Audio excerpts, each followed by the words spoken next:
And I just told this story, and some people on Twitter didn't believe me because they were like, oh, but Suge said this with Nick Cannon and all this type of shit. And I said, listen, I don't got no reason to lie. I was standing in the kitchen of the studio, Eminem studio, and Suge called me. And I felt like, damn, I'm standing in Eminem. Do I answer the call? Like, you know what I'm saying? It's like, one of the moments. like, yo, you know, Yeah. and it ain't like I was just getting calls from Suge every day. It's just he reached out for a reason, you know what I'm saying?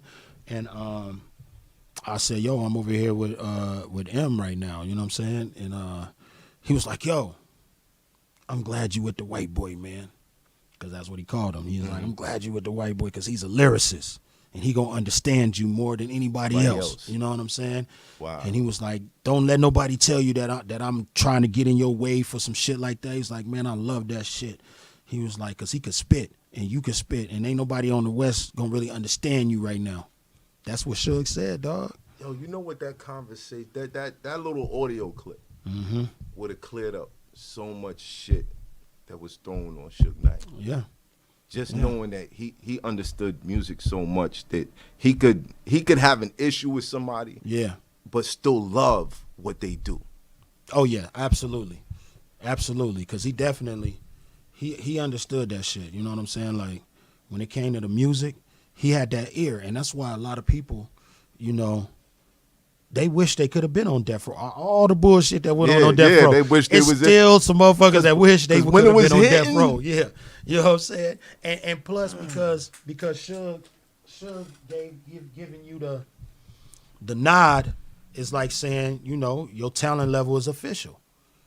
You know what I mean? Right. So you know, just look at who done passed through his. Looking who done passed through his situation. So yeah, dog. Like he knew his shit. You know what I'm saying? He knew his shit. Well, when he said they gonna understand you, yeah. Do you think that being super lyrical sometimes is like a gift and a curse? Yeah. Absolutely, because even when I was young doing this shit, I always was rapid fire, or even if I wasn't rapid fire, I was trying to figure out how to say things differently than the average motherfucker said. So I might have been rapping about the same shit Eazy-E was rapping about, but I was using syllables and punchlines and shit. Yeah. And, you know, some of my big homies, I don't know what you saying, cuz, but you sound hard. You know what I'm saying? So it's like, you know what I'm saying? So it's like, you know, it was very hard because a lot of people didn't know what to do with me because, you know, the music was more laid back and West Coast music in the mainstream was laid back. And it was, you know, storytelling real simple to the point, more so. Right. And all the lyrics. That's kind of what, being on the East Coast, that's kind of what I expected out of West Coast artists after a while. Like, they're going to tell a story. They're going to be straight to the point. It's going to be NWA somehow, remix, flip, bounced around. It's going to be NWA, though. You know what I mean? That's going to be the vibe. And then when I heard you, I was like, he from where? Like, for real? Yeah, dog. It's crazy. I mean, we had so many lyricists. We had the Good Life Cafe. Niggas used to go up there in L.A., you know what I'm saying, and rock and get down, you know, freestyling, and people would come from all over just to get a chance to get on that open mic. We had Project Blowed, you know what I mean, in Leimert Park in L.A., you know what I'm saying? And once again, battles would go down on them sidewalks. Man, who you battle? You might not even who you go battle that we didn't know. There. Who did you battle that we don't know about? Man, who did I battle? I was battling everybody. It was just niggas walking up, you know what I'm saying? Well, what was the biggest names that you might have find yourself in the studio with? Yeah, I ain't really get a chance to do that. I got in a cipher. My biggest cipher as a come up when I was on my come up was with I think Corrupt and Daz and Snoop. Yeah. When they was really starting to rise to the top. Yeah. You know what I'm saying? And I got to jump in the cipher, but it wasn't no battle. I just was ciphering. And, you know, Snoop was like, yeah, he told my homie Big C Style, like, yeah, you want to fuck with somebody from the city, you need to fuck with Crook, you know what I mean? Right. And that's what made me and Big C Style start fucking with each other. And Big C Style is one of the founding members of the Dog Pound, and he's touched a lot of people's careers in Long Beach. Management, you know, whether it's just I'm going to drop you off at the studio, give you somewhere to stay until your shit get popping, you know, just like that, a big homie like that. You feel me? So that's what put me with him, was being in a cipher with Dog. But nah, I ain't really get a chance to really do that, man. You know what I'm saying? I wish, But it was just a bunch of niggas that probably don't even rap no more. You know what I'm saying? You know what I'm saying? You got them out of there either way. Hey, man. Well, I mean, Suge used to tell me, he used to tell people that if they wanted to deal with Death Row, they had to battle me and win. So, you know what I'm saying? So did anybody get signed while you was on? Nobody got signed, bro. And let me tell you, I told him, man, you got to stop doing that because these niggas go come for my head, dog. Like one dude was crying. My god brother, he reminded me on Clubhouse the other day. He was like, you remember that one dude that started crying? No. Hold on. Now, you got to start this story from the beginning. You got to start this story from the beginning. I think we pulled up to Hot 97.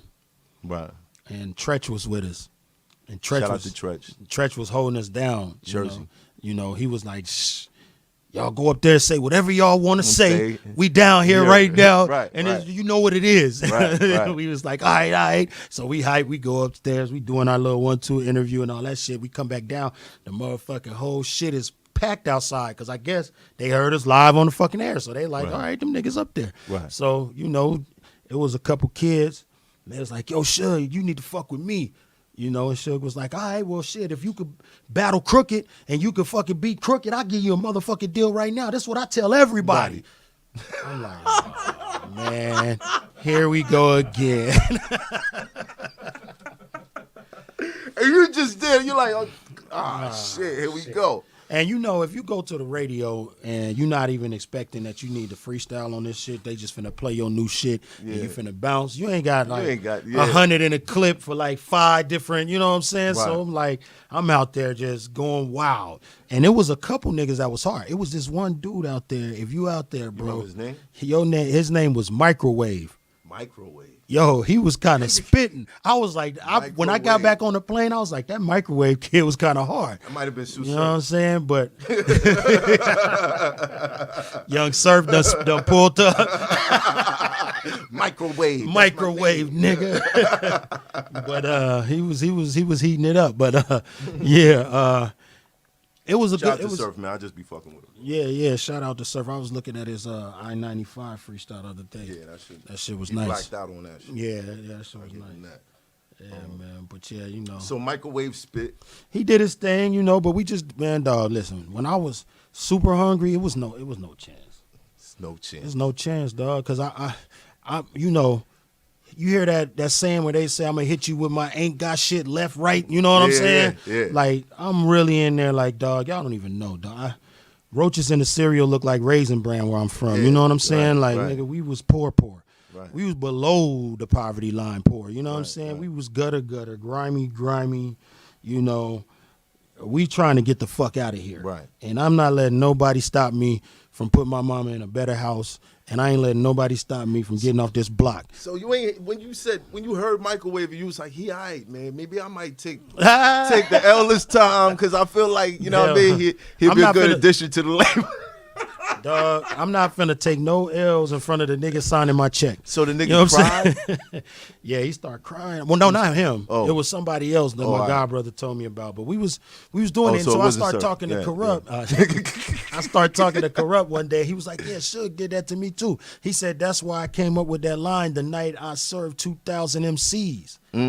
It was because of that. You know what I'm saying? Suge was, wow. dog. But I think Suge did that to keep our swords sharp and to also make an impact on the moment. Like you see I'm rolling with some real hyenas right now. Wow. You know what I'm saying? Like it ain't just some it ain't just we just ain't over here a big label making I'm rolling with some hyenas that'll fuck you over with this rap shit. You know what I'm saying? Right. So that's crazy. So it was good, man. It was boot camp. Death Row was boot camp. You know what I'm saying? I came out of there, dog. Every other label was a walk in the park. Yeah. Motherfuckers be stressing what these labels be doing, dog. I be looking like this ain't shit. You know what I'm saying? And they be asking why I'm so cool and calm about it. Man, why you just sitting there? This ain't shit, homie. Right. This ain't nothing. Nigga, I'm happy for that. I'm grateful that this the vibes we on with these motherfuckers. You know what I'm saying? You know what I just came from? You know I came from? You know how many niggas' dreams I done crushed, nigga? Man. Damn. So homeboy that started crying, like, what happened? Like, y'all just stood there like, well, better luck next time, little nigga. Yeah, he sat in the corner and he was staring at me, and then he had like tears coming out his eyes, and he was just staring at me. While he was like rapping? No, after it was over and everybody like, all right, you lost. Yeah. He went in the corner and he was just staring at me. It was a lot going on, and my god brother was like, "Hey, look at this nigga." And he was looking at it. He was just looking at me, and he was just staring at me. He had tears in his eyes, bro. He looked like I crushed his dreams. And that's when I told Suge, I was like, "Dog, you can't keep putting me in that position." Because I'm not trying to be no dream killer, my nigga. Right, you know what I'm right. saying? You know, it's just, it ain't cool. So, I mean, because people used to line up, man. They used to catch the bus, the Greyhound bus to Death Row, the office, dog. Anytime you walk out, it'd be 3-4 people sleeping on the sidewalk, just waiting on Suge to pull up so he could listen to their music and all that kind of shit. Like, it was real deal.